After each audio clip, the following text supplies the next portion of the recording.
Ms. Keys-Gamarra, we are a little overdue. Yes. If we could just gather so that we can begin our section for audit, we'd really appreciate it. Thank you so much. I appreciate the reminder. It's the first time we have been in person in a work session where we can chit chat and solve a gazillion problems while we're all standing in the same room. So, but it will be necessary for some board members to return. There's a few issue, I think, with people online. Oh, okay, They can't okay. see, So we have 3 there. They can't see or hear.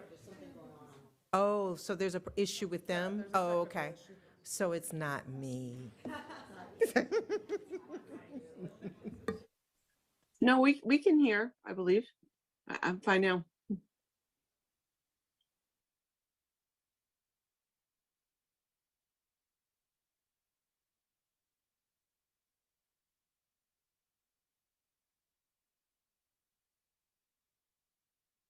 Is everyone here? Can the people online hear us? Just give me a. Yes. wave. Okay, great. So with that, that's 3, 5, 6, 7, 8. So we have quorum. We will proceed. My fellow meeting manager is joining me. So today we will have a report from the audit from our Auditor General and her team with respect to the audit plan. But before we begin with that, I'd like to give our school board as well as the community an announcement. This time this afternoon was scheduled for our special education review. As our board members know, we have rearranged that, which hopefully will be rescheduled in August so that we can have a discussion, a board discussion regarding Esser funds. But in the meantime, our experts will be needing some specific information with respect to outreach and the sampling plan. You have all received an email to describe what those needs are. Please reach out to Rachna or myself, as we will need to gather that information as quickly as possible so that the sampling can begin in September. Please let us know if you have any questions, but your email document in front of you should allow you to give you a description of what we need. Okay? Thank you, everyone. And with that, I will turn this over to Ms. Coe. Thank you, Madam Chair. So good morning, everyone. It is my pleasure to be here today to discuss the fiscal year 22 audit plan with all of you. So before we start, I would like to introduce my team member who is at the table here, Mr. Chris Elliott and Ms. Danielle Moore. Both of them are the experienced auditors from our office. Since we have already presented the presentation on June 24th. So instead of me talking about the same items again, I just want to highlight a couple of key information from the presentation. And I would also take some time to address to the school board members questions that, that were asked during the presentation night. So I will start with that, go through that very quickly, maybe with 10, 15 minutes, and then we'll be opening up for questions and answers. So with that, I would like to highlight the slides 6. As you can see here, kind of like what are the outcomes of the risk assessment. And again, we go through a methodology, we call it as risk assessment to identify the audit review engagements for the upcoming, actually we are in fiscal 22 already. So that I would like to kind of like repeat what they are. So first of all, we will continue with the 2 fiscal year 21 carryover engagements. One is the business continuity plan audit, and the second one is something that we are very familiar with because it is a regulatory requirements, the local activity funds audits. And then just like Madam Chair has mentioned about the special education review. We will continue to do that with our year 2 review that we are planning to have it completed by summer of 2022, but we will be presenting the year 1 report with you all very soon. And then there are 5 other audit engagements which are newly identified in fiscal year 22. They are listed in alphabetical order here, which are the community use audit, employee evaluation process audit, IT information technology platform implementation, hardware acquisition and management audit. And then we will also do the upcoming year local school activity funds audit. And then lastly will be the continuous monitoring. So with that, I would like to go ahead to respond to the questions asked on the presentation night. The first question is related to IT structure and cyber attacks and how that can be incorporated, or would that be incorporated into the business continuity plan? So the answer is yes. So Department of IT is part of the BCP, Business Continuity Plan Audit, and it falls under the Chief Operating Office category on the presentation page 8. So if we can put up page 8, if we can on the presentation slide. The focus of this audit is for business continuity as a whole for the division. So, and then IT, of course, is a critical part to ensure, for example, the disaster recovery is part of the business continuity plan.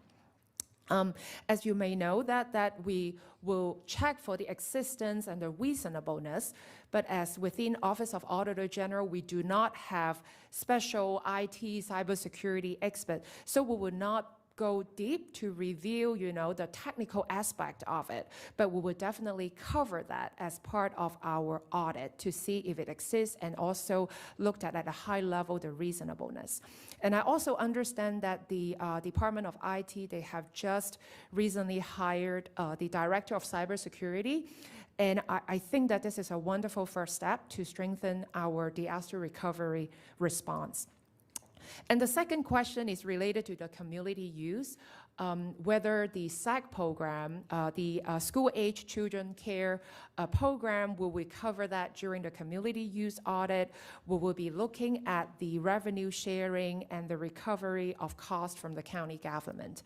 So based upon our preliminary review that there has been a memorandum of understanding signed with the county government back in 1987, and which outlined how the Sacc should be set up, the SACC. And then as part of the audit scope, we will be reviewing the MOU to check for the applicability today. Is it still relevant? Because it has been quite some time, 1987, and now we are in 2021. And then as part of the audit scope, we will also look at the fee structure. And then during the June audit committee, our Chief Operating Officer, Mr. Smith, has shared some work that his office has started to do with the county government to further enhance the Sacc program.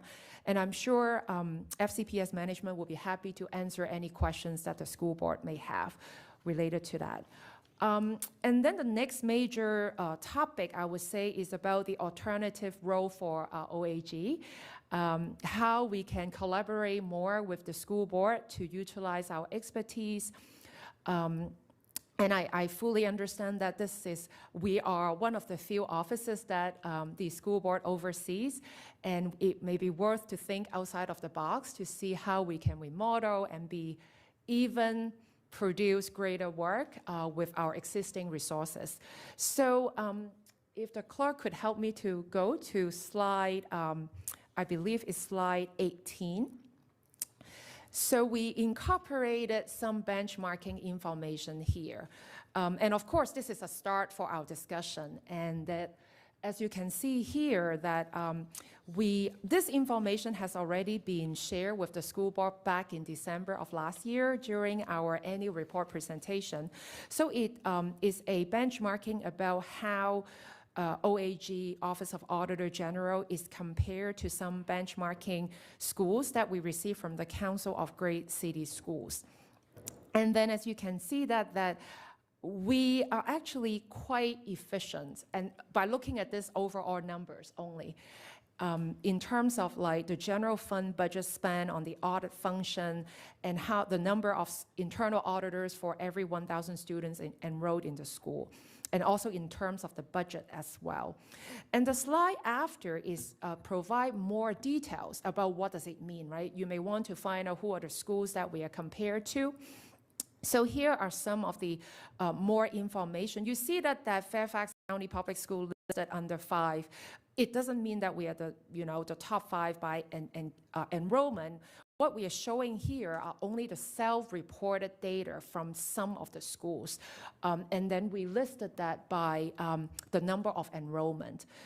So you can see that for us, FCPS, our number of auditors, I think, is comparable with most of them. And then I think we are also in a very decent, in terms of the budget, we are not really overutilizing the budget, but also producing great work. And of course, you can see that for example, Miami-Dade and Dallas listed here, they have more internal auditors.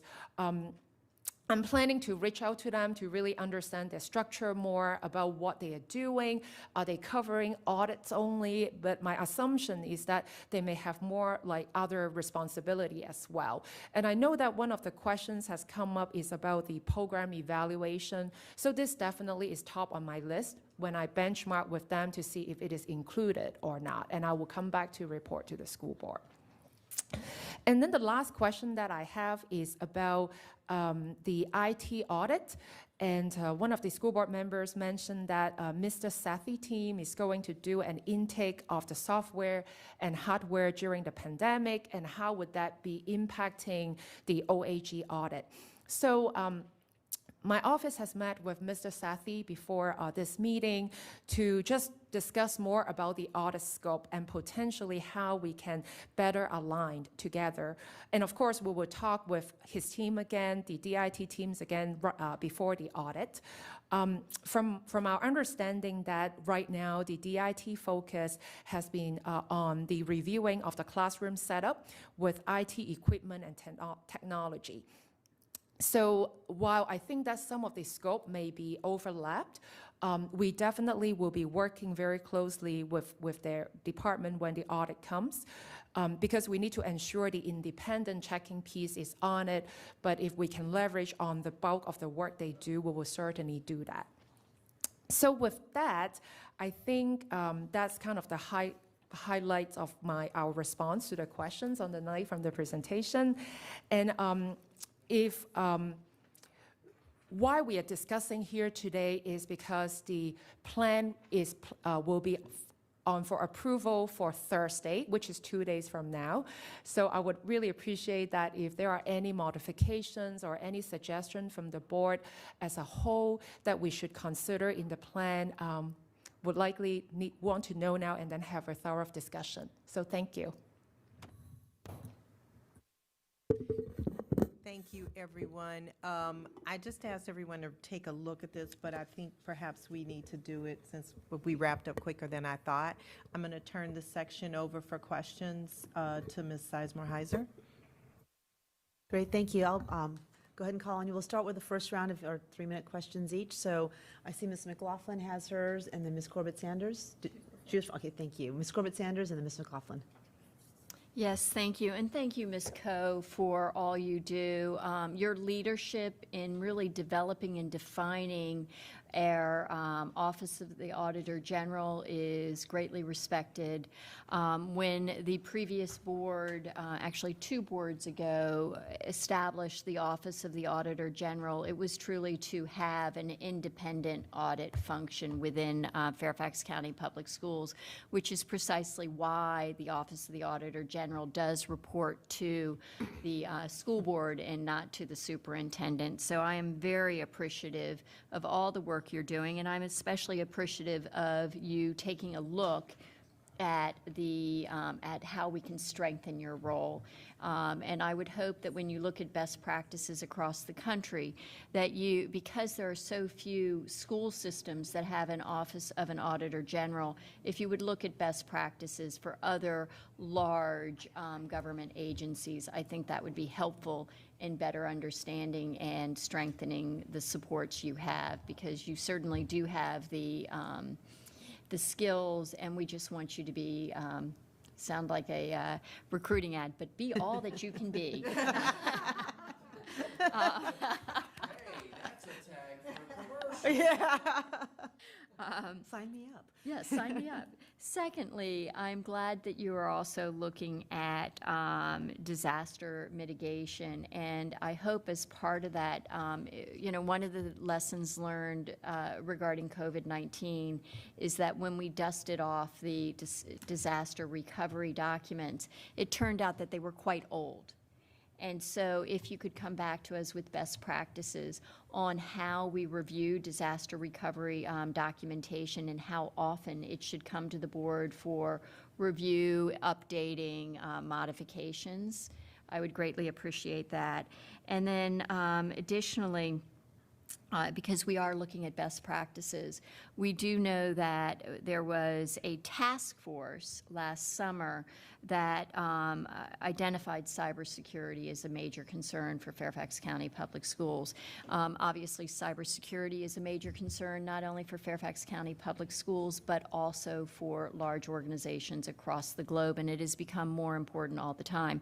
But what we were recommended, or what was recommended to us, was that you need a checks and balance, and that there should be a chief information security officer separate from the IT department, because it allowed for that check and balance. So when you look at recommendations in that area, if you could provide us recommendations, because we were given that recommendation in the past, and it was a great deal of discussion by this board about the importance of that. And so I just want to make sure that we are doing best practices in that area. Sure, thank you, Ms. Copper-Sanders. So I think this question comes really at the right time, because we are currently carrying out the planning phase of the business continuity plan audit, and we are going to have interviews with different stakeholders. So we can definitely include that as part of the considerations and asking for updates about where we are. I would just urge that it goes beyond just interviews with internal stakeholders and looks at what is the best practice in industry, so that we are not just doing what is comfortable for us, but what is best for us. Thank you. Sure, thank you. Thank you. Ms. McLaughlin? Great. Ms. Coe, I was traveling when you presented, and I looked at the PowerPoint and also the report, and I have concerns about how this is being presented to the board and to the public about what we're doing about our Sacc program in relation to community use. So I was hoping you could maybe speak a little bit more, because the language here is really de minimis.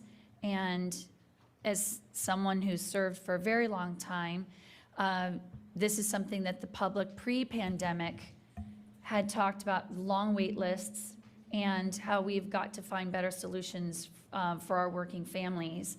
And in our conversations together, I really thought we were going to see more details talking about how in the community use audit, we really would do a more holistic review of the Sacc program, which of course we partner with the county government on it, but the way it's listed in here, I'm worried it's too limited in scope. So can you elaborate why it looks so limited in the report and what's here? And are you planning for it to be this limited, or is there going to be a broader review of the overall way in which we partner in that?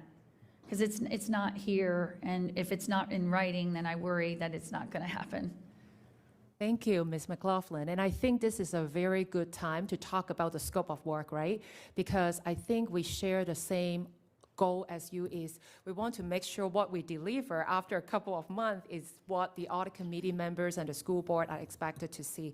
So if we can go back to the scope of work, and I think, let me just think, should we refer maybe to the document, if we may, to the report, if the clerk could help us to pull up the Word document, page 8, meaning the actual report, not the presentation.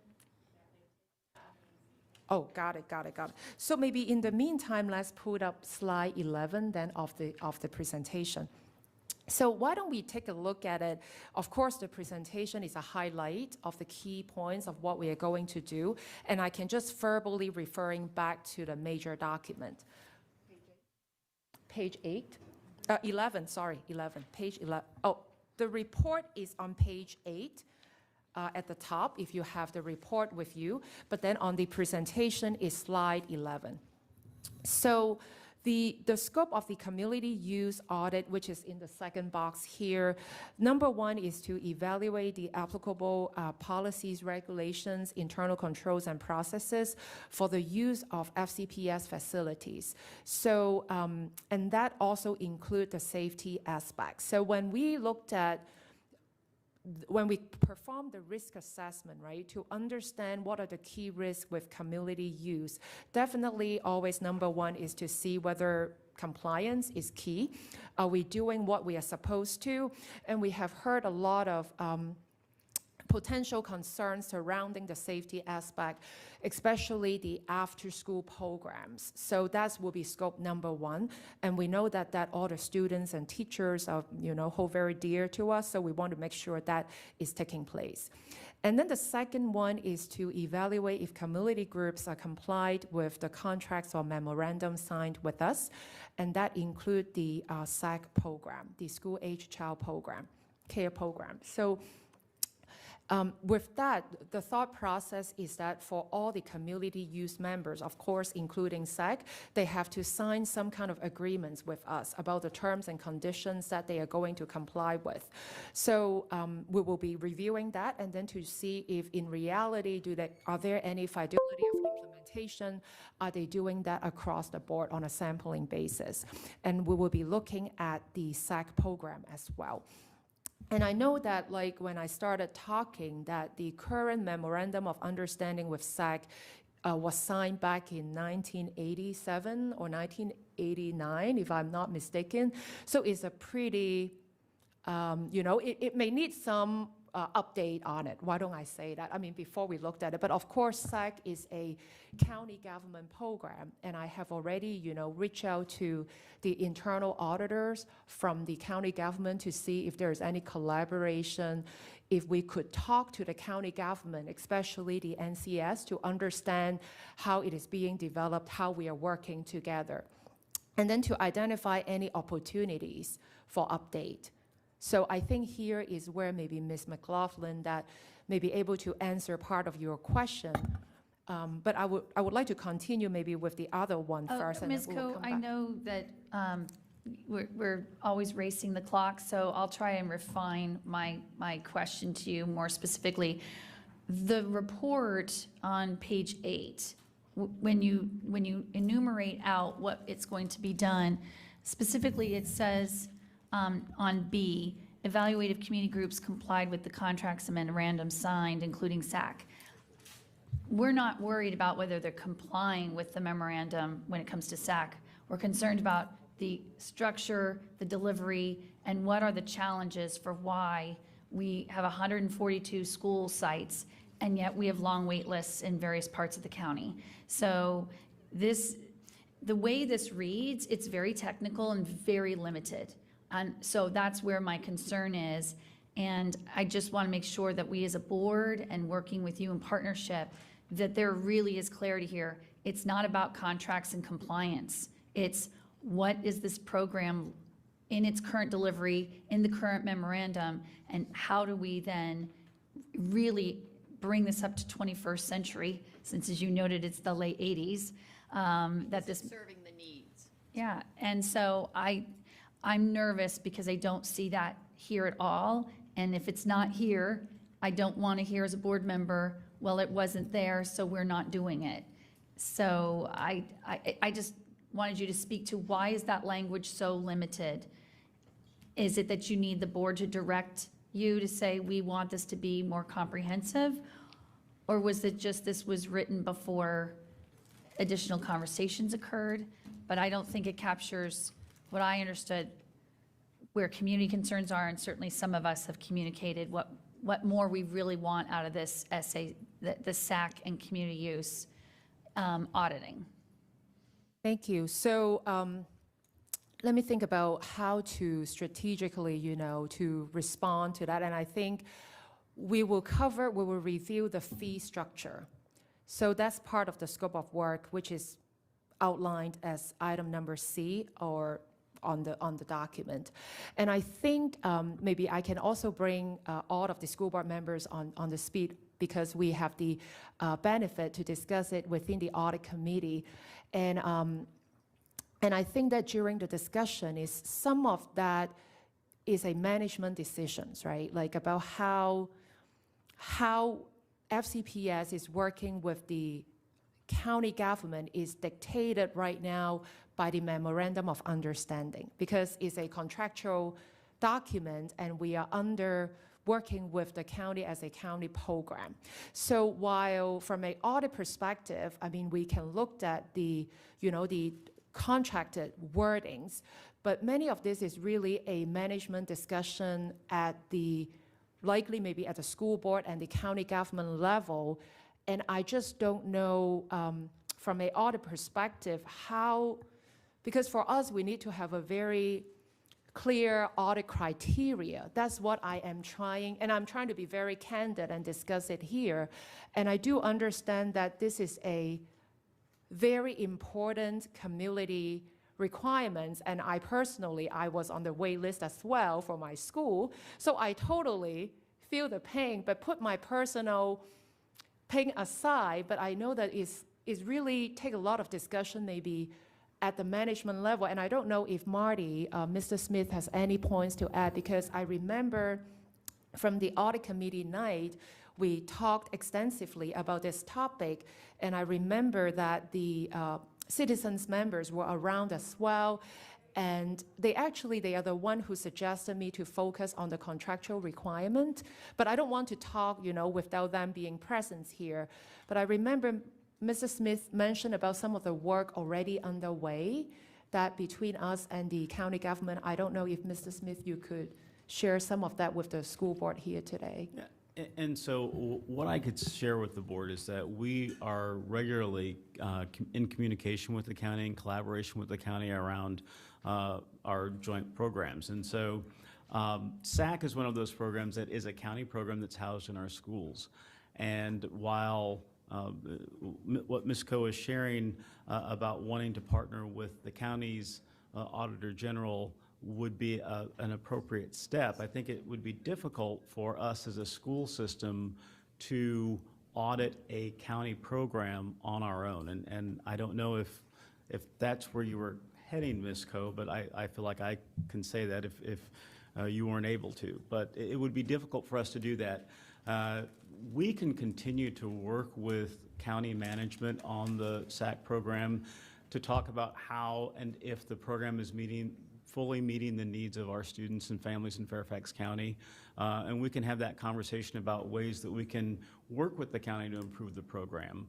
And again, if both auditor generals would like to look at the effectiveness of the program and whether or not it's meeting its objectives, I think that that's something that the Auditor General end could do, and we could certainly work with the county on the programming aspect.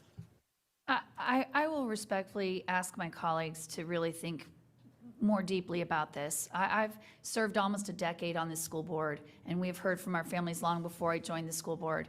I'm uncomfortable with what I'm hearing here. I'm not asking us to do something that's not within our realm of auditing. This is about performance audits, not just fiscal and legal and compliance. I'm just simply asking that we, at a minimum, what the county decides to do, I think we can advocate as board member to board members. But if we don't, with intentionality, finally do something from our Auditor General side, from performance audits of what does the MOU say, what are we actually delivering versus what the MOU said we would do it, and for Fairfax County Schools to say, what do we know about our facility challenges? We have heard we have overcrowding. Ms. Yeah. Yeah. Okay. I'm happy to Anyway. be on a go-back list if you'd like. You can. I hope everybody understands how important this is. Thank you. Any feedback or comments on what Ms. Yeah, all right. I want to make sure we didn't have anything else to say. I think Ms. Tolan and then Dr. Anderson. And then Ms. Omesh. I kind of like that. Thank you. And we First, didn't know. I do want to thank the team. I'm especially appreciative of the responsive nature of the presentation and addressing our questions from the school board meeting. I did want to just follow up on one piece. So in having seen that we're comparable in terms of how many auditors, the budget we have, did you find anything in terms of the nature of the work or the types of projects they take on, specifically in thinking of how we can expand? If you can elaborate on that. Sure, if I may. It is through anecdotal discussion, so I don't have, that documented, but I plan to talk to some of the largest school districts this year to build up the network. So the past year, our office has started to host a DMV auditor group.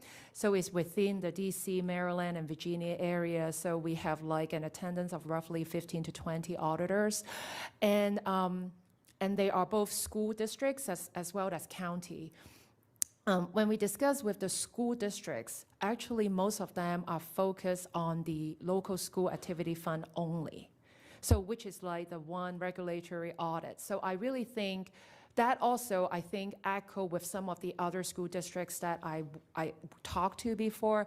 Their focus seems to be quite, only on the local school activity fund only, which definitely I think for us, we need to think outside of the box, right? What else can we contribute to support the effectiveness and efficiency, accountability for the system?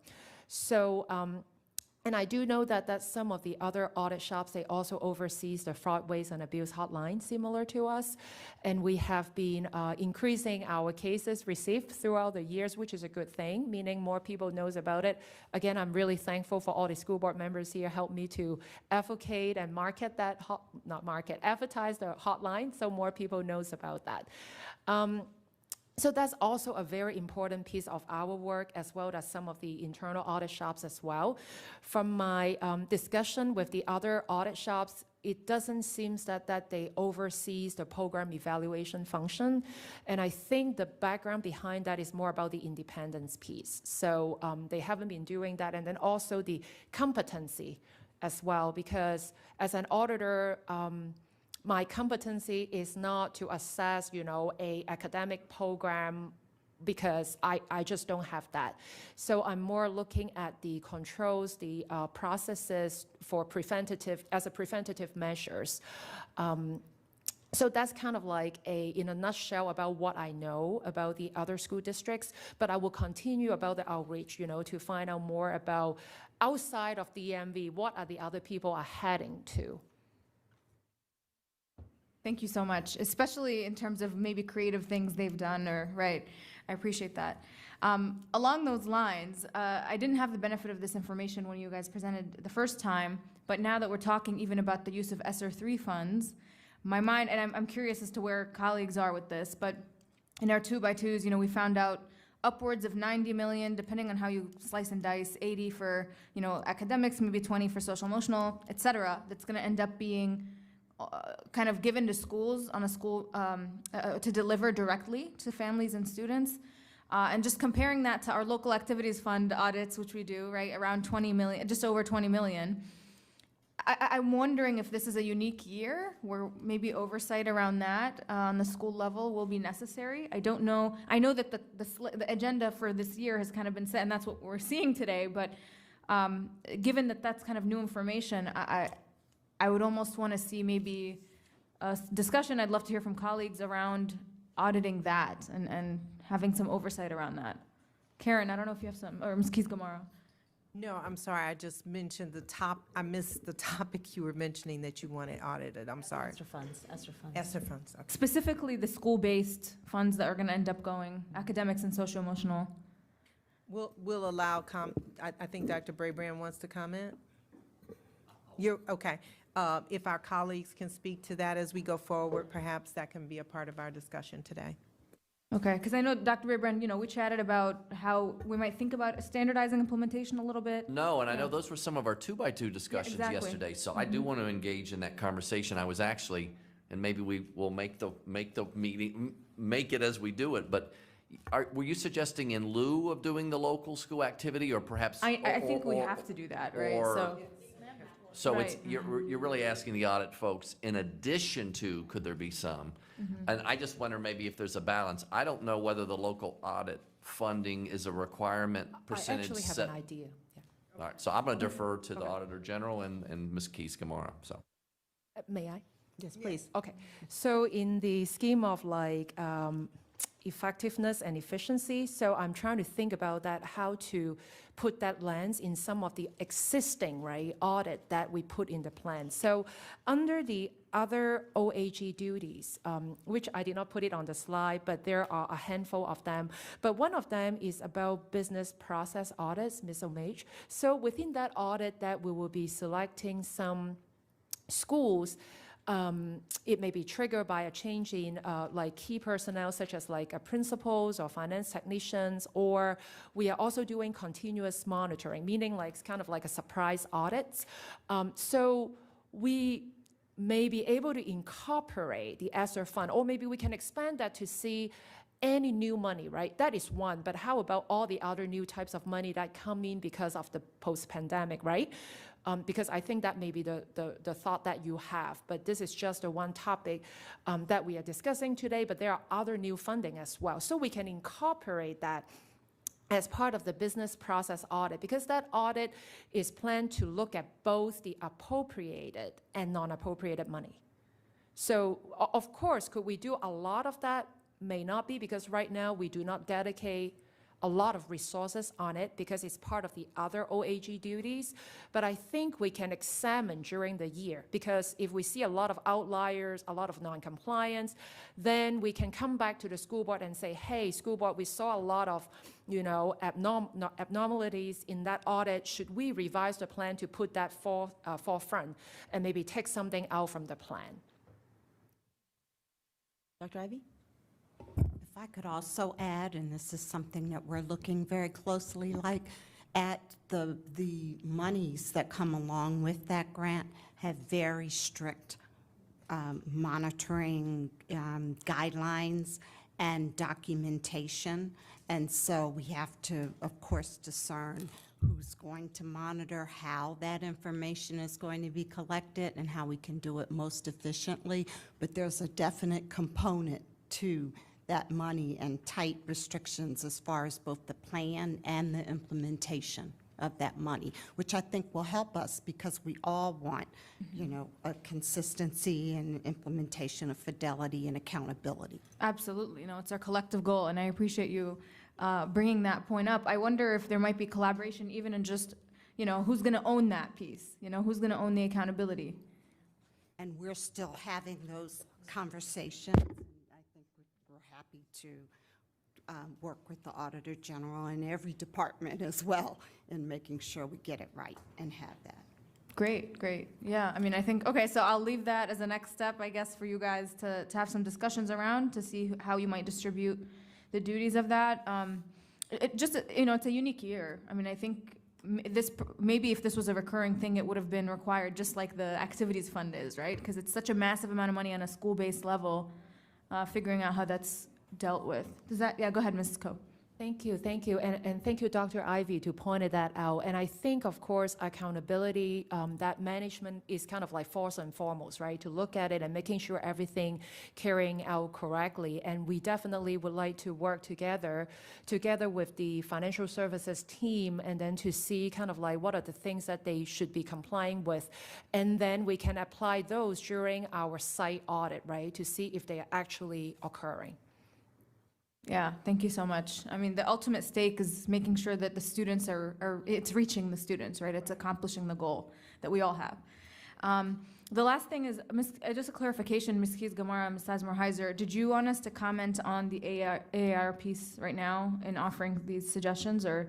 No, we'll get to that at the end. We'll just focus on that. Okay. Yeah, thank you for the question, but we'll circle back to that at the end of this. Yeah, absolutely. So I look forward to seeing where this goes. And Dr. Brabrand, to your point earlier, this was unfolding as we discussed, right? So I know yesterday we had that conversation. This is built now, so nothing I necessarily.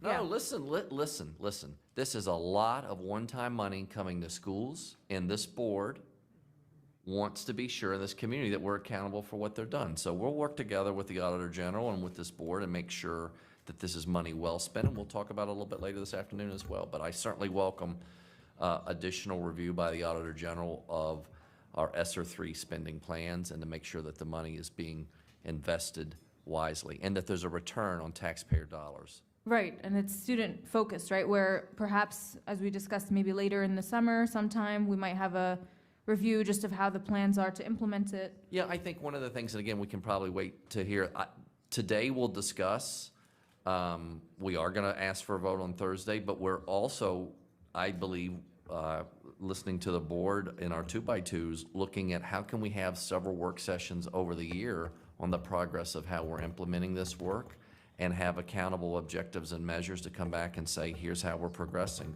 for the board to review. It's ironic, today we got on with the state superintendent, I'll be super quick, because he's being flooded with requests to extend all these deadlines, and the state superintendent is telling us, you gotta go talk to Secretary Cardona in the U.S. Department of Ed.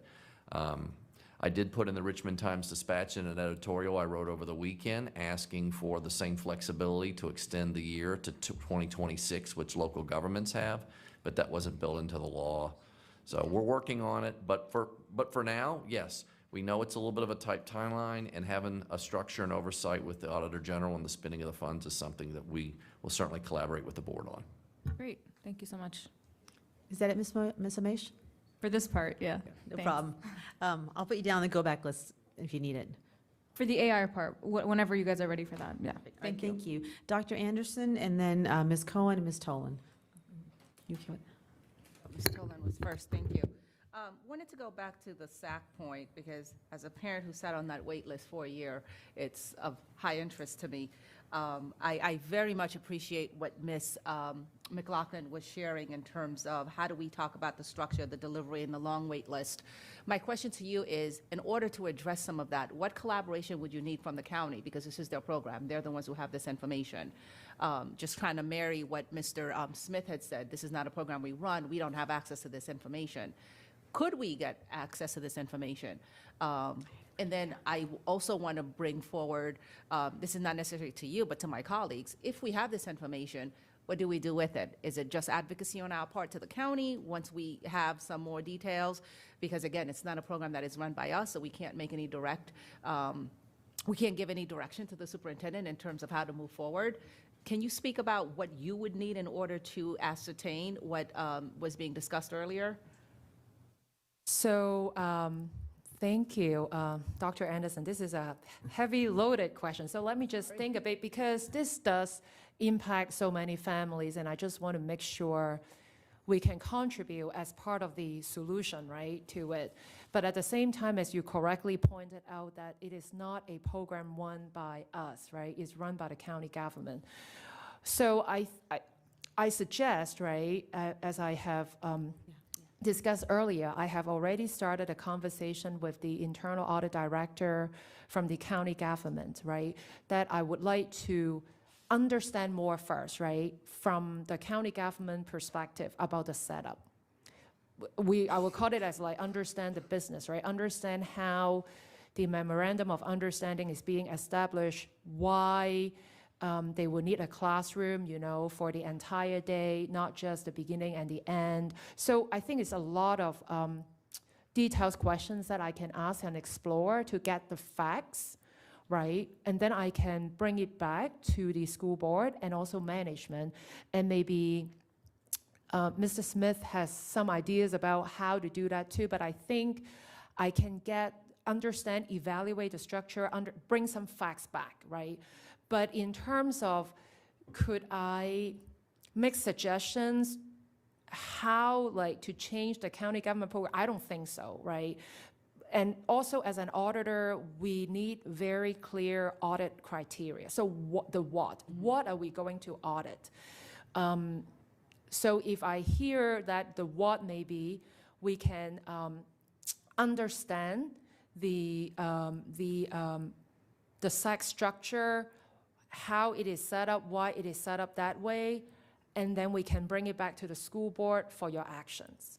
So this is something that we can contribute, but in terms of the decision-making, and again, like Mrs. Smith mentioned, this is a county program, so our hands are really tied in that aspect. I appreciate that, and I appreciate your explanation of the audit criteria. I wonder, not to necessarily drop the ball on this altogether, Ms. McLaughlin, as one of the members of SCIPT, can we have some advocacy for the county to audit this because it's their program, and then for that information to be shared under some of our joint committees together, whether it's that or the committee that you're on, the joint CIP committee, that's facility. Well, part of this is facilities. I think it does There relate might be well to successful children and youth in this county. Either one, But, but I'm just but it wondering- is a joint challenge because they'll tell us from the county side that the school side puts up barriers to. Ms. McLaughlin, if you want, we can Right. If- address that and you go back. Okay, thank you. So sorry, I did kind of throw things out in her direction. No, that's fair. I Yeah, absolutely. apologize No, for that. But I just wonder if that's where advocacy would be best served by our board to really get some robust information. You know, not to say anything against you and your team, but you're going to get what you get, and then we're not going to be able to do much about it. But if we fold this into some other joint processes with their personnel running the show, because they're the ones who have access to this information, we might get some more helpful data that's really going to inform not just what we say to our parents, because right now we're just a conduit of information to our parents. Except, go call, Jeff McKay. That's what I say all the time. Go call Brian Hill. I don't know. I wish I did. But we can at least alert them, I guess, a little bit more intentionally about the issues that we constantly hear about if they conducted this audit. So I would say for, the information here, I would love to hear what people think about us advocating for them to engage in this audit. Thank you.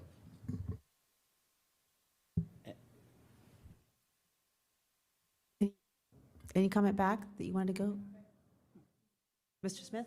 And if I might add, a lot of the conversations that we've had with the county around Sacc in our buildings has been around program design. And then after program design, it's available space in our buildings. And our most recent collaborations around SRS were around those two items as well as their ability to staff. And so when we look at those three components of being able to evolve a program, I think that would be a foundation for us to continue to have those conversations with the county from a management perspective. And so I just wanted to add that to the conversation. Thank you, Dr. Anderson. You have 33 seconds left. Do you have anything more to add? All right, great, thank you. Ms. Cohen and then Ms. Tolan. I'm glad to follow up on that. I just want to support what Dr. Anderson said. I mean, a few things. I think examining the MOU is our first step to, a document that is super old and was at a very different time period, even in our facilities usage. So I think understanding that and the ins and outs are key. And then I think, our Board of Supervisors are hearing complaints, I think, about Sacc, not as a program, I think it's amazing, but about the access to it all the time.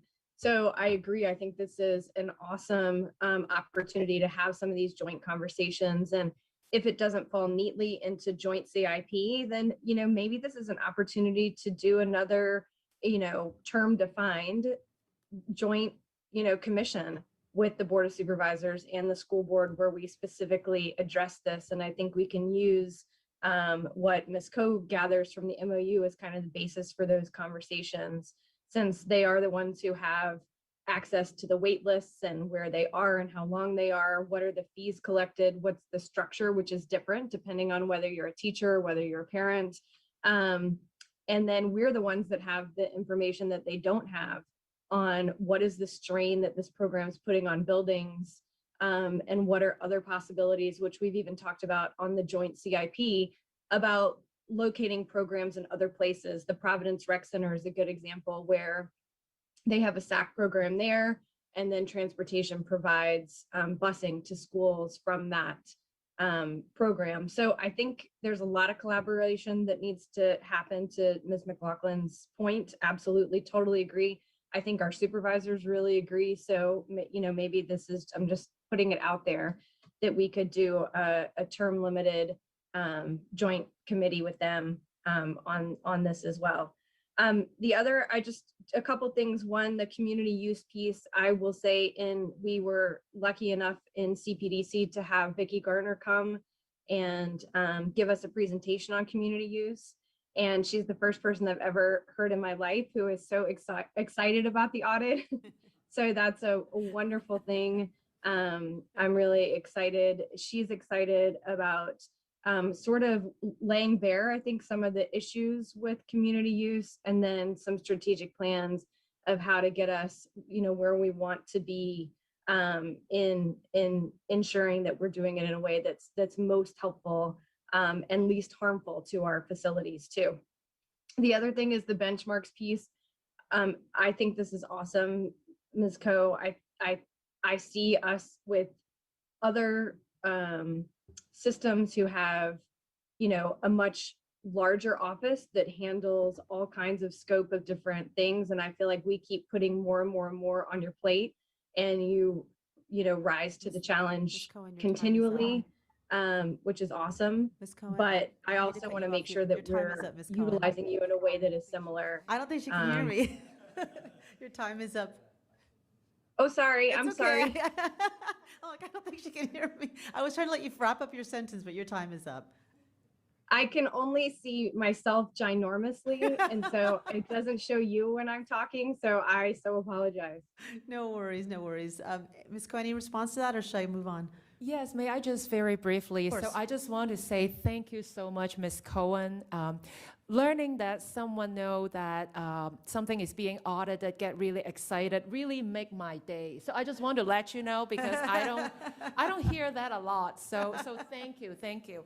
And if I may just add on, we just do some quick check on the memorandum of understanding, like the 1989 one. There is not a audit clause there. So I just want to add it on, meaning we don't really have a way to audit the program. Like, it does not have the audit clause that we can go into audit that point. Sometimes it may be said out there that from FCPS or county government we can go into audit, but we don't have that. So I just want to add that as an additional information. Thank you. Great.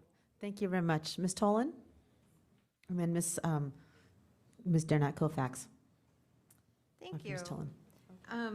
A couple of items. I did want to point out, again, the conversation that we're having around Esser 3 later will be very helpful, because in the IT audit here, we've already had some conversations about, Ms. Corbett Sanders brought up the idea of cybersecurity, and how do we make sure, our cybersecurity is independent, and, we're really sure that we have our best practices for cybersecurity. And I noted, of course, that we do have a $9 million, line item in ESSER 3 for cybersecurity. So, I mean, my initial read was, oh my gosh, is that enough? Given everything that's been happening. So I would hope that, as part of the IT, audit that we're looking at, that might get folded in there too. Thank you, Ms. Tolan.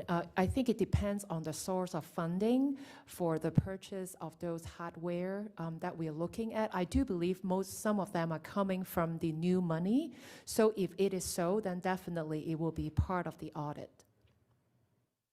Okay, I see, because your audit is very focused on the equipment. Right, hardware. Purchasing. Right. Got it. Okay.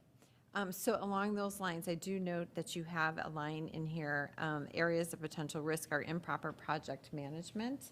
And, we had a long conversation about that in this past week. That, continually, as we're looking at different things that are happening around the school district, I mean, ESY was a prime example of, just simple project management, interdepartmental communication and project management is really important. And so, we had a conversation in our audit committee meeting about could we do this, big review of, project management for the district, and that is just enormous. So, I just wanted to highlight the conversations we were having about as you're looking at maybe just this IT piece, can we highlight the project management in there a little bit that's happening or not happening, and potentially use that as something to look to the future for, how we might look, more broadly at project management, and especially those interdepartmental pieces and communications that need to take place. That's kind of down the road, but also very, you use the word yourself, competencies within your department, this, looking at this project management here in sort of a contained area could maybe highlight for us, the competencies in your department as far as auditing this versus if we would need to bring in outside assistance if we're looking at this at a broader scale. So that's the whole bunch of comments, but trying to tie lots and lots of different conversations and information together and sort of future and forward thinking, even beyond this, the importance of this IT audit that we're taking a look at. Also, very happy to add on to the Sacc conversation. Ms. Tolan, your time is up. If you want to finish your sentence, then give you a go back. Go ahead and finish your sentence. Well, I will appreciate talking more about with Sacc, if at least in the report, if we can highlight, future ways to work with the county, et cetera, and not just the reporting on those very specific items. Perfect. Do you want to go back, Ms. Tolan? Yes, please. Okay. Anyone else? Mr. Kovacs, and then is there anyone else? Madam Chair, may I just have a quick Please, of course. comment? And thank you so much, Ms. Tolan. Yeah, we did have a lot of conversation, with the audit committee members, and thank you so much for bringing this very important topic here. So, because like Ms. Tolan mentioned, we want to make sure when we deliver the report to the audit committee and school board is meaningful. So we would like to first start off with this IT kind of like audit. And of course, we will be looking at the, the purchase, the tracking of and management of those fixed equipments. But at the same time, we also want to to evaluate the project management of DIT. And so we are very grateful that we have a lot of discussion with Mr. Sacc team, and he's really, grateful to be working with us, right, over the upcoming year so that we can use it as a first step. And then we can expand upon this concept, the project management audit concept, on other departments in the coming years. Maybe also exploring not just highlight one department, maybe kind of like 2-3 departments together to look at the collaboration.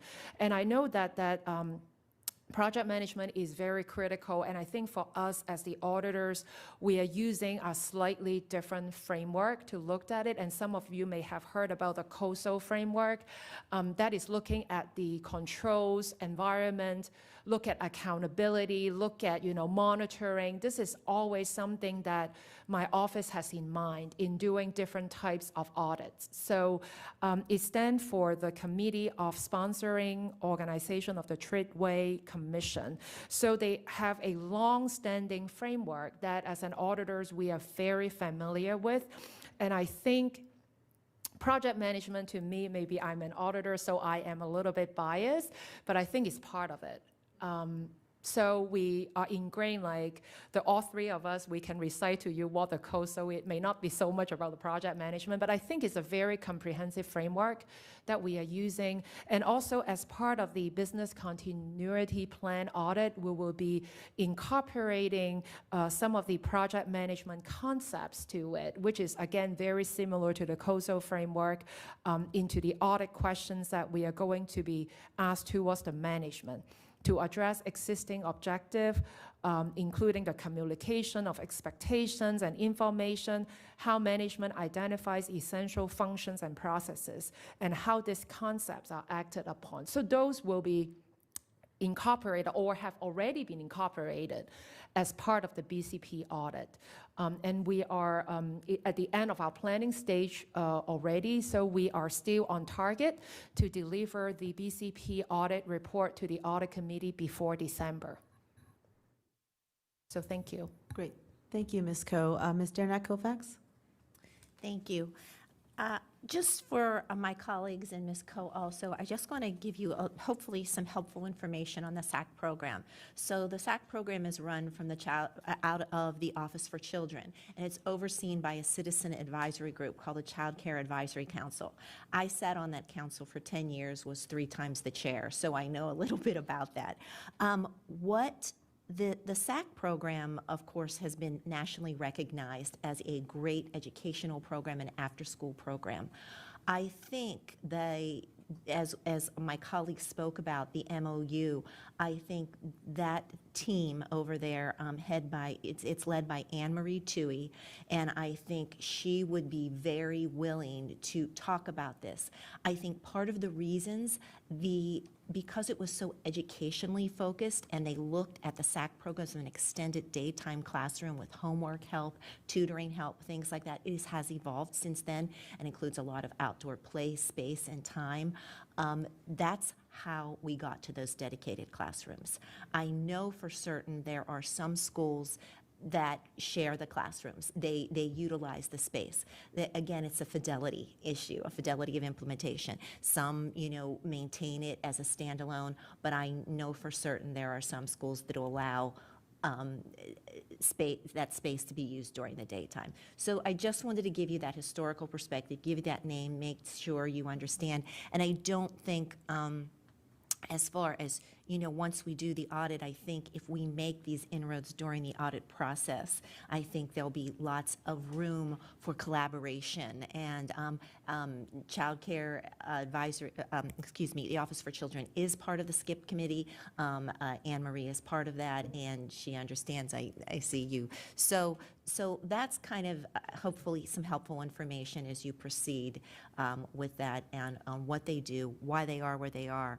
And I think really willing, that's an office that is very collegial with the school system, works very much in partnership with them through the years. So hopefully as you proceed with your audit, that's helpful. Thank you very much. We definitely will be reaching out to Ms. Anne-Marie and then to collect, her wealth of understanding so that we can come to the school board again with a full comprehensive picture of the program. So thank you. You're welcome. Ms. Derenak Kofax, you have 39 seconds left. Are you good? I'm good. Thank you. Ms. McCarskey? Yeah, thank you, Esther. I want to thank you and your staff. You always do such diligent work, and really, the audit committee, I think you've done a really good job this year, and I know you've had some pretty in-depth discussions. Regarding the community use, I'm really happy to see that I think this was one of my number one requests for this year. I think it's important for the many reasons people have brought up, but especially that safety piece. That has been a long time issue and an issue that I know we've struggled with at individual schools. So I'm really looking forward to that. I'm glad that Ms. Derenak Kofax talked a little bit about the Sacc and made that connection. I think this is important. I think what you bring us may help, maybe inform or, start the conversations around how can we bring the two boards to do something to ensure that we're really meeting the needs. I don't know that it's necessarily appropriate for one board to be suggesting to another board what they should be auditing. So, I just kind of wanted to put that out there, but definite collaboration, and it's necessary. The IT, I know you've worked very hard to nail a lot of this down. When we first met, I don't know if you remember, but IT audit was actually my number one thing, right, when I started, on the board, and our conversation centered around how do we actually make it manageable and something that we can, really get useful information and be able to do. So I'm happy to see this, and especially in the year where we spent so much money on these devices and so on and so forth. So I'm really looking forward to what you come up with on that one. And I appreciate the comments that Ms. Omesh made about the Esser funds. I definitely am supportive going forward. So thank you. Thank you, appreciate it. Thank you. Anything else, Ms. Coe, on that piece? All right, so before I call our student rep here for his comments, I'm going to give Ms., are you okay? Okay, thank you. I'll give Ms. Keys-Gamarra a chance, unless any of my other colleagues want to take their first turn. I don't see any other hands up, so go ahead. Okay. All right. Thank you, Ms. Coe. First of all, it's been a pleasure to work with you as an audit chair this past year, and we've been working toward trying to utilize your skills really so that the community can see that we have that level of input from an independent source. And so I'm just grateful that we have been able to have conversations as an audit committee and as a board to work to really expand. I hope that in the future this will mean that you have more employees because I do think it's really important for our community to understand that we are getting information from a credible source that is dedicated to the school board. I also wanted to mention, because I know that everyone hasn't been able to be a part of those audit committee member meetings, that we did consider having another topic specifically focusing on project management, but through discussions, we thought that perhaps that particular examination could occur within the business continuity and the IT audits. And out of respect for your labor force and the availability, or perhaps the lack of availability for staff members, we had extensive discussions as to how best to do that. And so I agree with that recommendation with the caveat that that project management aspect, however we define it, is extremely critical. Because as many board members have listened to our constituents, what we have been looking for and what our community members have been looking for is that continuous oversight that shows that accountability is being required every day. And so I don't think that project management is something that is just one project and then we're done, because the minute that we're not looking for that structure is when we have some problems. So I just wanted to offer that perspective, that those were the discussions we've had in the audit committee, that was very much an emphasis. And I'm so grateful for your support in dealing with the special education review, which we just completed the first year and we'll be preparing for the second year. So the next time you hear me speak, I will be asking you to give us the go-ahead to allow for that sampling. But I also will read it so the community will know what we're talking about, because I know we did a little maneuvering to make sure we could have that conversation. I definitely also appreciate your flexibility. Oh, is my time up? Your time is up. Okay, I'll come back. Thank you. May I just quickly? Of course, please. Thank you so much, Ms. Keys-Gamarra. It's always so delighted to work with you through, the audit committee and the preparation meetings that we have. And I just want to say that our team will continue to really think it hard to see how we can do continuous monitoring over the accountability, because I know that this is important. That throughout the process, and not just oh, now we are doing audit A, then we are checking it, but then how about after the audit is completed, right? So I think that's definitely something we will consider further about how to incorporate that as the audit plan as a continuous process. But thank you. I think with the current plan to include the project management concepts to the business continuity plan, and also start very specifically with the IT department looking at project management, I hope that it can alleviate some of the concerns and have our report out next year, and then based upon what we observe and find, and then we can expand upon that in the upcoming years. And like I said, maybe circulating like different departments every year so everyone get a chance for us to go in to collaborate and understand their approach towards project management. So thank you. Great, thank you. And will you watch my time? Would you mind? Thank you. Please stop me whenever. So I will take my turn before we go back. So again, as a member of the Audit Committee, thank you to Ms. Keys-Kamara, actually for your great leadership as chair and getting us to this point. And thank you to Ms. Coe for all your hard work. I think we have had really great conversations with Ms. Tolan and Ms. McLaughlin around our audit topics and where we're at, and especially around project management. And so I just wanted to say that I appreciate that you're starting with project management in these pieces, but I appreciate what you said of in the next few years expanding that look into other departments as well, to make sure that we have these structures and processes in place to manage the work that we do and the projects that we do and the implementation, because I know we've all talked in different ways about concerns around fidelity of implementation, and some of that goes to project management, right?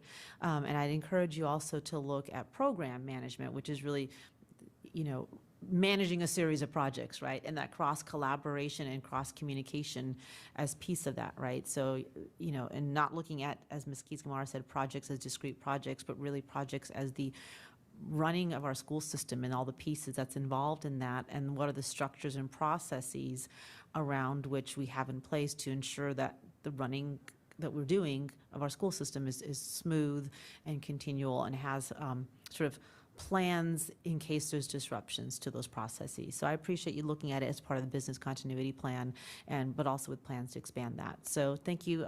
That was really my main point. The other thing I want to say about community use is I'm really excited about this, especially in conjunction or the thoughts around the impact on facilities. Our facility staff and our facilities in general around our community use and how that impacts our system. So I appreciate you looking at that. I don't have anything much more to add to what my colleagues have added. I do think Ms. Amesha's suggestion is a really good idea of how do we make sure we have some independent oversight of our Esser funds as well. And I look forward to that conversation probably later this afternoon as we discuss the Esser funds. So thank you, Ms. Coe. I appreciate that. Thank you, appreciate it. So you left 59 seconds on the table. Man, I never do that. So I think you wanted to call on the student next. He said he was okay. You're okay? Okay. So with that, if anyone else doesn't want to take the first turn, I will go backs. I'll give a second for anyone to raise their hand, raise their name tag, send a smoke signal. All right, I don't see anything, so I will start with Ms. McLaughlin and then Ms. Corbett-Sanders for go-backs. And we have about a half an hour, so let's say a minute and a half for go-backs and we'll respond, and then we can also take a few minutes to talk about the special education piece. So Ms. McLaughlin, about a minute and a half. Well, in 90 seconds, I'll do my best to say that, Ms. Coe, as you may be aware, and I hope your office is aware, and if not, I hope it's something you'll take as a next step leaving this meeting. The superintendent and his team created a project management plan to reopen our doors in fall of 2020. Part of the reopening plan was to dial up as conditions improved. What we found was that there was challenges logistically to dial up from 2 days to 4 days. It took a lot of community pressure, a lot of board pressure to get to those 4 days because of those challenges. And we're all humans, so this isn't about criticizing the superintendent publicly, but it's why project management planning is essential. So one, I see it slightly differently from my colleague, Ms. Tolan. I don't think it's so enormous that it can't be studied. We have a division-wide project management plan. I absolutely hope that you will lay eyes on it with your team. You guys will do a crosswalk on what was in the plan versus what ended up being the results. And what were the challenges.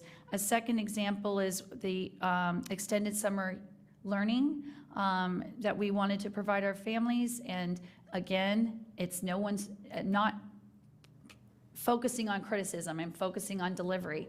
How do we identify as a lessons learned what happened there with the staffing challenges, with the operational challenges? If we don't, as a system, as complex as we are, do our postmortems to understand when we lay out a project management plan, how do we execute, what is the end result, we can't continuously improve. That's why I've been so relentless in saying why I want to see this in some capacity. And I really appreciate Ms. Keys-Gamarra, you capturing it in your remarks.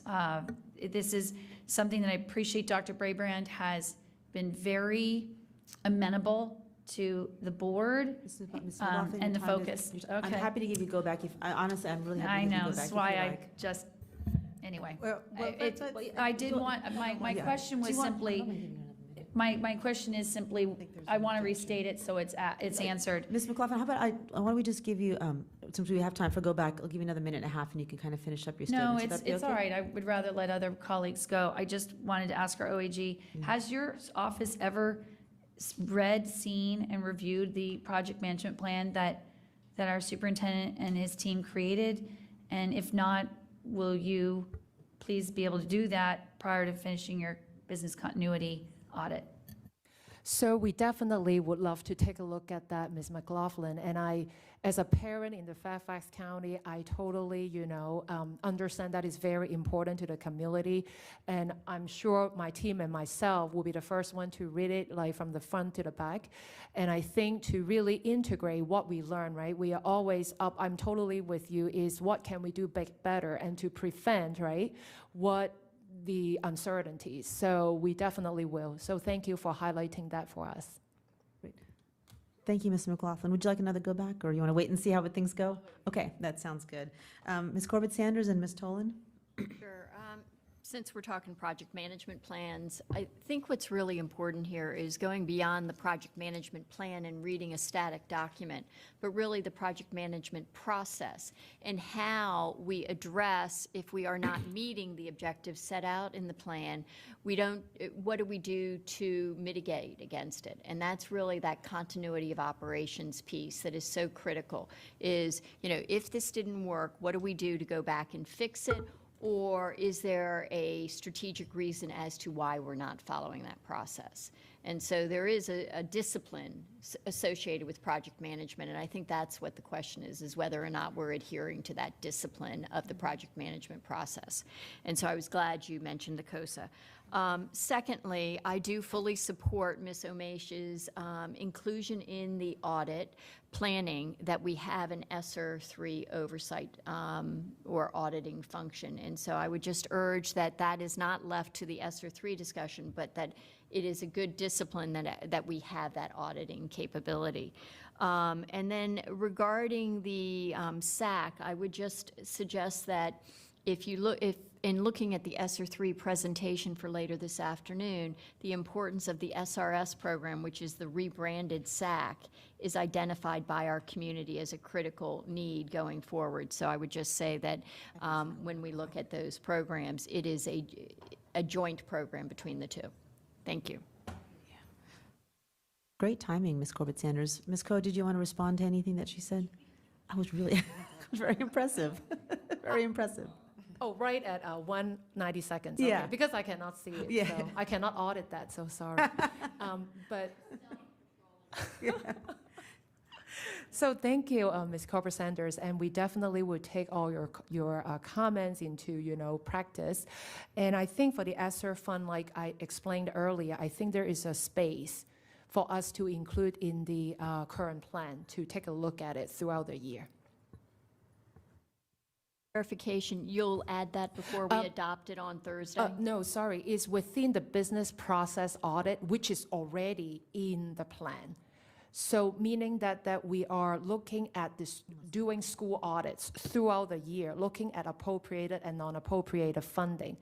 So it's part of the other audit duties already.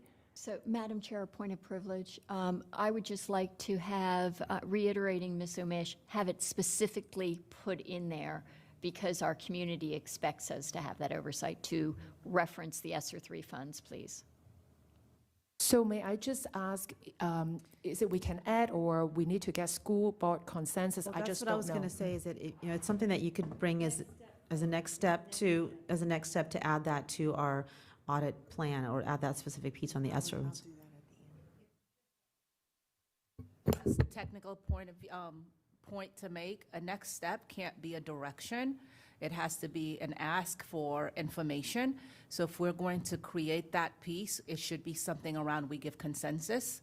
So it could be a follow-on, sorry, go ahead. And whether it's here or in the Esser conversation, we could also Well, that's pick what it I up there, because I know it's something that came up during my meeting yesterday. I just wanted to just. I think I have a suggestion. May I speak, just because it cannot be part of the Esser conversation? Yeah, It is I an did. No, I audit. was gonna- It is yeah. separate. This It is in line an with that. audit This is in line function. with that, It Tamara. is, and we have So- much to cover in that A process. follow-up to this conversation, I think this helps, which is kind of why I'm stepping in. No, go ahead. We're going to vote on this at our next meeting, giving her approval. And so we will be giving her, we'll ask for your consensus today, and then she will be able to formally confirm that that has been, okay? So that will, hopefully that addresses everybody's concerns, but I just wanted to interject that that is the next step for this, is that we will be giving Ms. Cole approval of this plan. And if we want to give her direction with respect specifically to Esser, we can do that as well. Yeah, or a follow-on motion as well. Okay. Anything like that. Yeah. Okay. So when we finish with our conversation, we can address that as opposed, get consensus around that piece or anything else we want to get consensus on after you speak, and we can see if there's any other pieces that we might want to get consensus on. So, my plan is I'll have Ms. Tolan is next, and then Ms. Keys-Gamarra, and then we can pause before we go into the special ed and just get consensus on any, wrap it up. I'll have Ms. Keys-Gamarra wrap it up and get consensus on any additional pieces or guidance from Ms. Coe, and then we'll go to the special ed. So Ms. Tolan and then Ms. Keys-Gamarra. Thanks. I just had a couple of quick comments to add on to the conversation here. I think our experience with COVID-19 really laid bare the issues around childcare, in the county, and so fully support, anything we can do jointly, with the Board of Supervisors, et cetera, to look at, enhancing that across the county. So fully support that. I also just wanted to make a comment based on conversations I've been having too on Esser 3 and the amount of money and what's happening.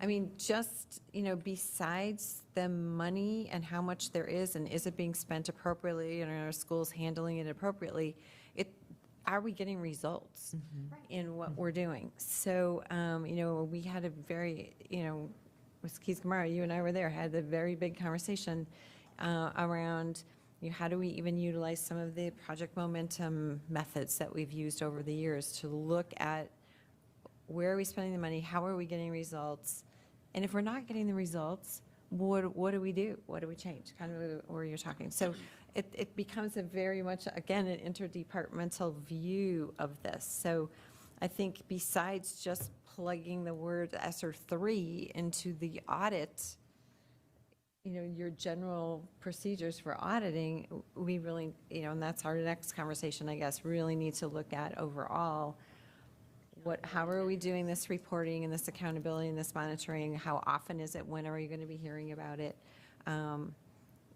Et cetera. It's a big conversation. Great, thank you. Ms. Keys-Gamarra? So it's almost as though we planned this as a pre-Esser discussion. I know, right? So I think this is great. I think following up, Ms. Tolan and I were a part of the 2x2 discussions yesterday, and my primary concern related to what is the structure of accountability. And I think that that's what we're talking about right now. And we can certainly address that in the Esser discussion further, allow people to give their comments and what the parameters of that can be. But to begin, I would like to ask whether we have consensus. I've heard a number of people speaking, but we can give our Auditor General a heads up today that we'd like to incorporate Esser to the extent possible. And I see her. Did you need to speak regarding this? Yeah, I am more than happy to, because I know that this is a timely topic and we should consider that. In my mind, I'm just thinking about, if we do it, do we need to remove something else from the plan? That's actually what I have in my mind. Then it boils down to the scope of work, right? If the school board expectation is, hey, Esser team, go and check if we are spending the Esser fund according to the compliance requirements, meaning I'm sure it's very strict, very tight. There are set lists of criteria how this funding can be spent. I think I need to do more research with my team members, but I think we can incorporate that as part of the business process audit. Because we are going to schools anyway, if this money is spent on school, we should be able to sample them, like after the funds have actually been spent, because that's kind of the auditor mindset that we need for the transactions to occur, and then we can test. So that should be able to be incorporated in an existing audit when we go to school A and go and check the ESSER fund spending. But I just want to confirm, is it the school board expectation, right? Because I hear also, I think more or so the question is, does it deliver the result, right? Then that would be something that I just want to be candid, would not be something that our office can address.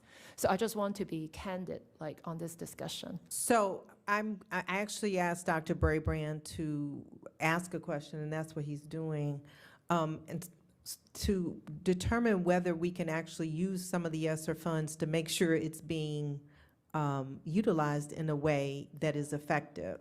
And so given, do you have, I'm looking at Dr. Brabrand before I keep talking. No, Go ahead, I mean, Dr. you know, Brabrand. we're making it, right? That's what meetings are. We're figuring this out. When we get to, This is live. this is the This is pre-ESSER real 3, this time. is live and in, I mean, we're live and in person.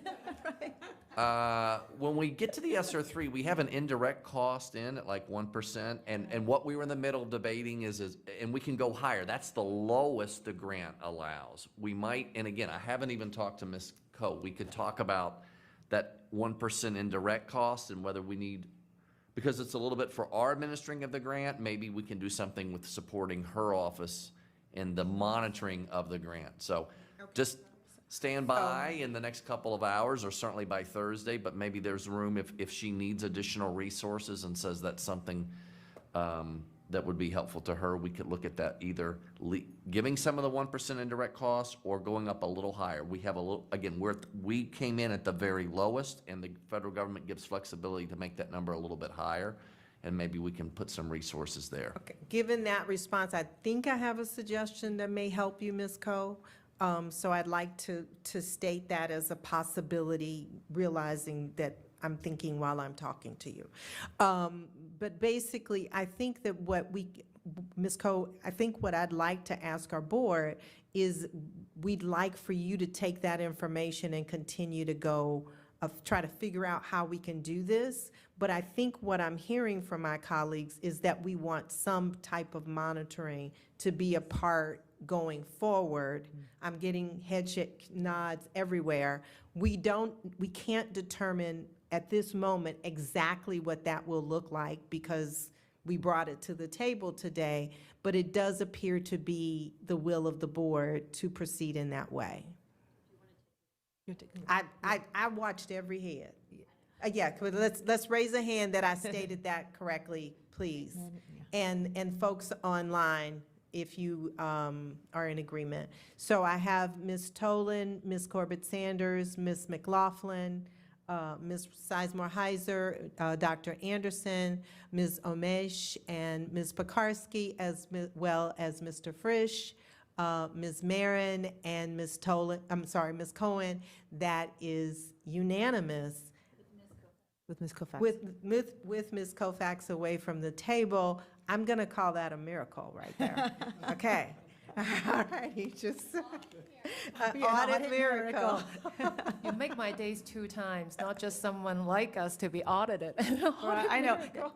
Right. So that gives you the flexibility, I hope, Ms. Coe, to be able to. We do need to find out more about the details, about the mechanism, how ESSER funds work, and then I can think about how to incorporate it to the plan. Right, and then you'll have an opportunity to, one, discuss it with the committee, but also the board when we have our meeting on Thursday. And we'll do everything we can as information develops to keep the board abreast of what that means. I think is the best thing that I can do. The next thing I want to address is the special education, but Ms. Ms. Coe wants, I think she wants to say something. Ms. Omesh had her hand up as well. Yeah, for my go back on this. Okay. But let her go first. Just very, for a logistic kind of next step purpose, right? While I need to find out more about the details about the how to incorporate, So once I find out like a magic solution, could I incorporate that to the plan itself, and then I can report, like, how does that work? Because on Thursday night, it will be a action, right? So how, I just want to understand logistically, if after my discussion with maybe the financial services group, I think we need further discussion about that, and we may think, oh, maybe it can be incorporated. I'm just saying that as a proposal, maybe into continuous monitoring. Then could I make the change to the plan directly? Oh, okay, got it, thank you. Okay, I think there was another comment. Ms. Amesh. Yeah, that's right. Yeah. I wanted to ask, so this, just to make sure we're not missing pieces, so this is one key piece, right, that we're addressing.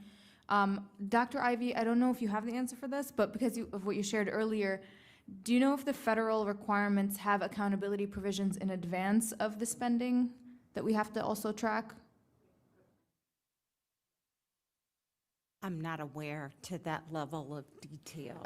What I mean is compliance between like the plan and the mandates, you know? Assuming that it would work similar to Title I, and comparing that, in Title I, we have to submit our plans ahead of time. And so in thinking on it, just in the moment, I would assume that I know that we are going to have accountability measures as far as folks submitting plans and an approval process, and we're working through what that would be. But I would imagine that there would be some component Yes, of Ms. that Omesh, as well. the feds will have their accountability process, and Mr. Smith and Ms. Byrne can talk a little bit more about that. The state also has a process through the feds.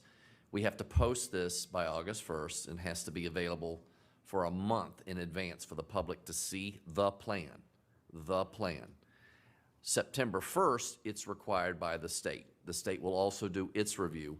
The only additional thing the state really is dealing with right now for additional, and they'll do their own review of the plan to make sure it's in alignment with the thing. The only thing that's coming up, and I haven't heard board members talk about it, and frankly, I'd rather pursue other things with the Board of Supervisors on this, but I'll certainly listen to the board. There's a few school districts interested in doing school construction with Esser 3, but then that becomes another set of review because it has to be done within what, right, is now just a 2-year timeline. That doesn't allow, right. So I've kind of shook my head and said I don't want to go through all that additional state oversight and have a 2-year ticking clock, and Mr. Planenberg and Mr. Smith agree. We'd rather push and work with our Board of Supervisors to continue to expand CIP capacity. And what I'm hearing from board members, you all, I think Ms. Cohen or some others have been on some groups, maybe even you, Ms. Omesh, telling me that there's some favorable movement. So the state will have a process after September 1st to review, and then if there's any feedback that we get from that, we'd certainly come back. Dr. I would Ivy? just to clarify too, I think Dr. Brabrand is talking about our overall plan. I think what I'm hearing from you and the board is that specific monitoring site by site around how those funds are being used. So we're Exactly. The implementation, Right, school-based. and we're going to talk about that this afternoon too. Not a dollar is going to be spent in a school without review by the region assistant superintendent team and the project momentum team, with final sign-off by the region assistant superintendent. Not a dollar. We have a process in place with Project Momentum that we had before the pandemic that took 42 schools that were out of compliance with their SOL accreditation to 3, and we're really going to reuse that structure and provide additional resources to it and bring social emotional learning, because mostly this was on SOLs and academics, let's be honest. We still want to focus on that. We want to add social emotional and use that structure to drive the accountability and monitoring. It worked before, and I'm confident it can work coming out of this pandemic as well. And that's the piece that we would ultimately take a look at alongside you all later in the summer.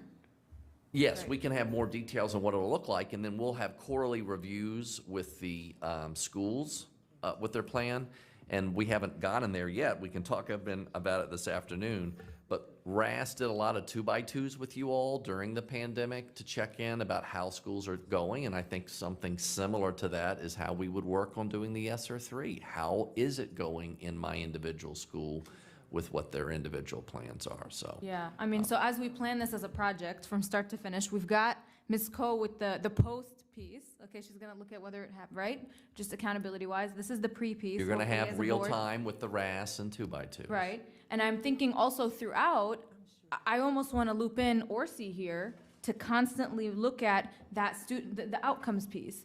You know, the accountability is with Yep. the money, making sure there's compliance, sure. Yep.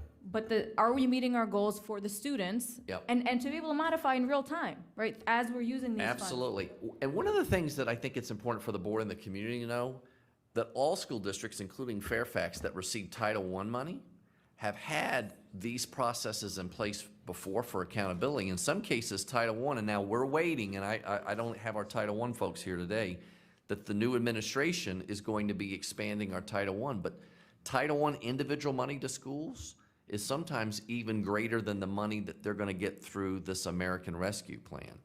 So we have structures that have worked with Project Momentum and Title I. We're going to replicate them here. It's going to go through the Project Momentum, and we'll do pre, during, and post-review monitoring to make sure that the money is delivered, and more importantly, that we see results. We want to move the needle. That's why this money was given to us from the federal government. Schools come back. We want to get the unfinished learning finished, and we want to deal directly with the social emotional impacts that we know some kids are going to have walking in the door on day one from the Yeah. pandemic.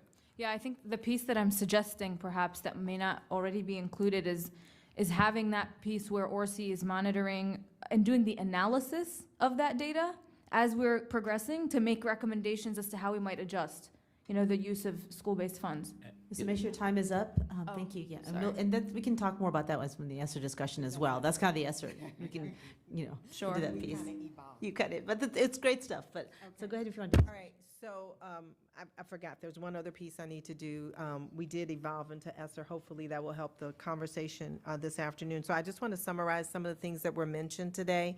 Obviously, Esser, and one of the questions that arose very early was who owns accountability? And that, I think, is really what we would be looking to you for, Ms. Coe, as to how we go forward in monitoring this.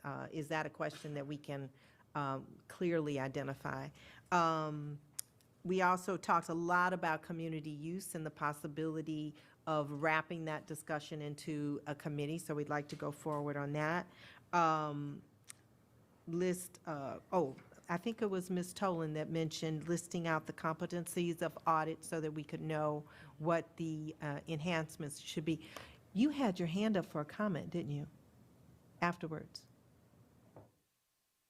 No. I thought you wanted to speak after Ms. Omesh. No? Okay, all right, good, because I just had a guilt. But could I just comment on what you just said? I didn't necessarily mean to list the competencies, but just to understand them in relationship to what we're asking at her. project management, and maybe uncovering that we may need to get external help. Right, right. Okay, thank you. We had a lot of focus on project management and the importance of that, and understanding that we have that in place on an ongoing basis. And I think that was all I had on my list. Yeah. Did you? No, I Okay. mean, and Esser, obviously, which you mentioned. so, Right, yeah. yes, sir. Okay, Ms. Corbett Sanders?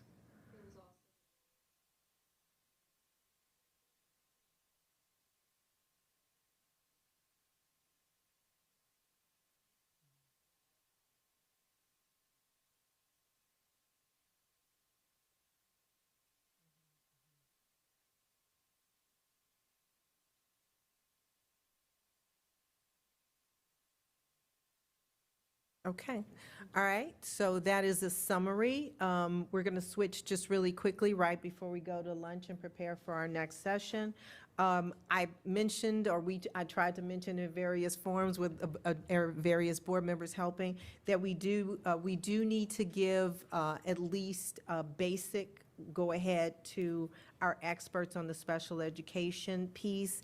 Because the community doesn't have this, I'm going to go ahead and just read these paragraphs so that it is transparent. So the first thing they're asking going into year 2 is for the classroom observation sampling plan. Based on the emerging themes of the interim report, AIR proposes a random representative sampling of schools for the classroom observations. The sample of schools would be representative by region, grade level, program type, enhanced autism, intellectual disabilities, for example, and classroom type, for example, inclusion, resources, self-contained, public, separate day school, etc. At this time, based on the emerging themes from the interim report, we do not recommend purposefully oversampling any particular type of school or program. We welcome school board member feedback on this proposed plan of action for a sampling plan for year 2 classroom observations. So before I go to the second one, can I just, is that a question or you're in agreement? Okay. Can I just say something real quick? Yes. Yeah, so just briefly on this one, we will, just to clarify, we will have a rescheduled conversation on the full interim, the year 1 plan. So this is just 2 pieces that AAR needed to get feedback on so they can move forward in their planning for year 2. I just wanted to confirm that, so. So with that, if we could just get consensus, if the board is in agreement to give them the go-ahead so that they can prepare for the upcoming year for year 2 of this study. If everyone is in agreement, can I just ask for hands raised, please, and then I can state that publicly. Ms. Tolan, Ms. Corbett Sanders, Ms. Derenak Kofax, Ms. Sizemore Heiser, Dr. Anderson, Ms. Omesh, Ms. Pekarsky, Ms. Marin, Ms. Cohen, and Ms. I said Ms. Corbett Sanders. Oh, I didn't see you. Ms. Mc. Okay. With Ms. McLaughlin abstaining. Mr. Frisch, I don't see a response from him. But we do have consensus. Okay? So the second paragraph that we need to consider is with regard to stakeholder focus groups topics. AIR proposes to conduct topic-specific stakeholder focus groups based on the emerging themes from the interim report. We welcome school board member feedback on related or additional topics and/or participants for year 2 stakeholder focus groups. All right, I'll go through the same procedure and ask for consensus, or did you have a question? Okay, Dr. Anderson? It seems to be that they're requesting some feedback here for additional topics and for participants. I'm fine with approving just kind of the general ask, but how long will we have to provide that feedback and some additional focus groups for them to engage with? So what they're looking, it's August 13th is what they're saying here to try to provide feedback on those pieces on it, because they're just for their planning and trying to gathering up focus groups and figuring out who to speak to. So I just want to flag for you, in the interim report on board docs, on the slides, they really talk about the focus areas on slides 18 to 49, and then in the report, it's pages 8 to 28. And all they're really looking for by August 13th is just if we have any additional feedback on their emerging themes or additional topics or participants for the stakeholder groups. I'm so sorry, let me fine tune my question a little bit. To whom am I giving this feedback to? Is it to Ms. Keys-Gamarra? And is this the date that you want it back so you could turn it around to them? This is their date. This is their date. This is their date. Right, so when do I give it to you so that you can turn around and give it to them by August 13th? I would say subtract 5. Okay? So if we could have it at least 5 days ahead of time, that would be great. Ms. Cole, would you, okay? And then that way. Or do we send it to Ms. Coe? Because we'll be in the middle of recess. Don't want to necessarily put you in that place. Ms. Cole? I am flexible, so it's up to, Ms. Sizemore and Ms. Keys-Gamarra as to you think the best way. I have no objection to being allowed to have a break. No, I was kidding. So August 6th to Ms. Coe? But I'm not sure whether, I think Ms. Cole is here during that time period. The main thing is, I think what Ms. Sizemore was trying to explain, did I cut somebody off? She just said it's August 6th to Ms. Coe. Good. Are you good with that? Everybody sends it to Ms. Coe. Sorry, I actually, I think she's out of town. yeah, I am 2 weeks out of town, So let's revise. I will gather that on behalf of Ms. Coe and forward it to you for your review. And between the two of us, we'll figure out when to take a vacation. So, oh, I'm sorry, Ms. Derenak Kofax? So I was okay with the classroom sampling, but without having a discussion on, with our entire board, I'm a little hesitant on saying what the specific, topic-specific focus groups should be. I'm wondering if that could be later in the year. I have done a fair amount of work with focus groups. I know it's not that deliberative to get focus groups together. Also, our families are not going to be engaged, until later in that month anyways, if we're going to try to get family members or teachers. So I'm wondering, is there a possibility to say, like, I've given my green light to number 1, but number 2, I'm hesitant because I have not reviewed the Report. nor have I heard my colleagues' feedback or have them answer questions. So I'm hesitant to say if topic-specific focus groups based on emerging themes. I am unsure of what the emerging themes are, and I'm wondering if we could get So let me, number 2. let me just share with you, because we asked questions about what priorities were because of the rescheduling and all of that. So the top priority was number 1. So we've taken care of that. If the board has concerns with number 2, then I think that we do have greater flexibility, because I want our board members to feel that they have that opportunity for input. And I think Ms. Coe has Certainly. Ms. Keys-Gamarra, what you just said is absolutely correct. Is the item number 1 that they need to know definitely before August 13, and now we know that we got the majority of the school board support. I think number 2, we have more flexibility. So what we will do, With that, I would ask if we table that. If we table that until we, as a collective body, have the opportunity to hear the report. Okay, I think Ms. Sizemore-Heiser had a comment. Yeah, and I just wanted to share, I think, there's conversation about trying to reschedule this fairly quickly after we come back from recess as well. So Right. I imagine there may be not that long before we can give feedback in the way you're talking about, we're listening to everybody else, so. So we ended that meeting by saying we would advocate for rescheduling in August if possible, because it would allow some of these decisions to be made with board input. So Well, I mean, just as an additional part of the work, we were just going to advocate to try. the earliest possible time. Yeah. Okay? I'm okay with that. So is that what we're going to vote on? We're going to vote on tabling this until we have a I'm collective comfortable with body. that. I'm seeing heads nod. So why don't I just take a vote on tabling it, if that's okay? Yes. Point of information, I thought they had a deadline, like they wanted to start moving on this, That was right? for number 1. Number 2 is less urgent. Okay. Yes. Was there another question before we? You're good? Everybody's good? That was correct with AIR, that they were okay with delaying on number 2. That's what yeah. she said. Yeah. Okay. So Ms. Derenak Kofax has offered to table this until we come back from recess. I just want to make sure everybody's on the same page, and we may not need to continue to discuss this. So if we can just get a quick show of hands, and we will let them know what the board has decided. I see Ms. Pekarsky, Ms. Omesh, Dr. Anderson, Ms. Tolan, Ms. Corbett-Sanders, Ms. McLaughlin, Ms. Derenak Kofax, Ms. Sizemore-Heiser, and Ms. Keys-Gamarra. So we will, Ms. Marin, Mr. Frisch, and Ms. Laura Jane Cohen.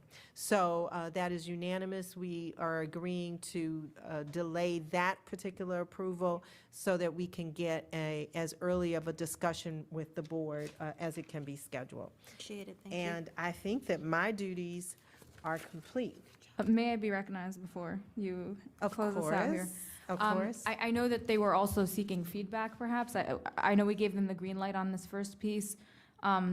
Yes. It seems they've made, sorry, just kind of a data nerd, I have to get into this, but they seem to have made the decision to purposely not identify particular groups that they're going to be sampling randomly from. I would just offer a suggestion that they consider the various types of random sampling. I mean, right. Cluster sampling might make sense here. I just, So this is just allowing them to go forward on the issue of sampling.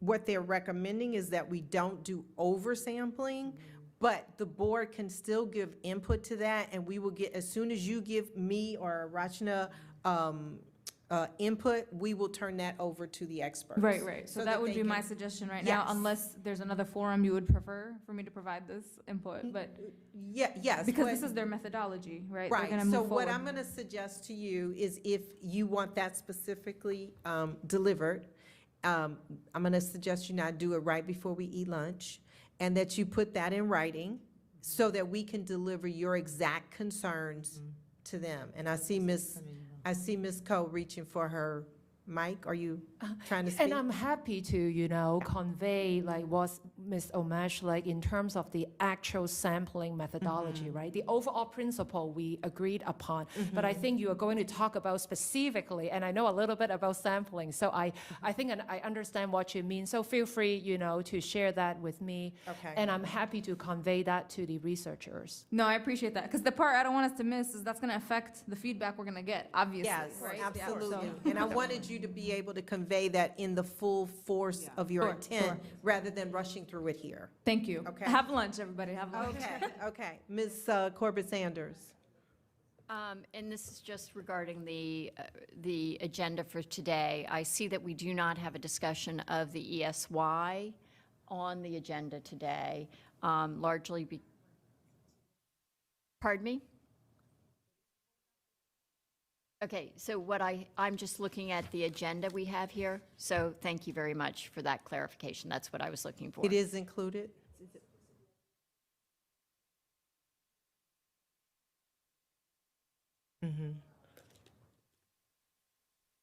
And special ed audit. Okay, thank you, Dr. Anderson. That's what I was going to ask for, is just a brief update, so I appreciate that response. Thank you.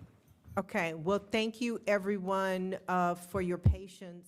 I think we should get at least 10 minutes credit, because that turned into an Esser discussion, so technically we're on time. And every. 15, I'm early. So we're going to lunch, and when are we due back? 1:40. Okay, all right, I will switch here. Thank you, everyone. Great job.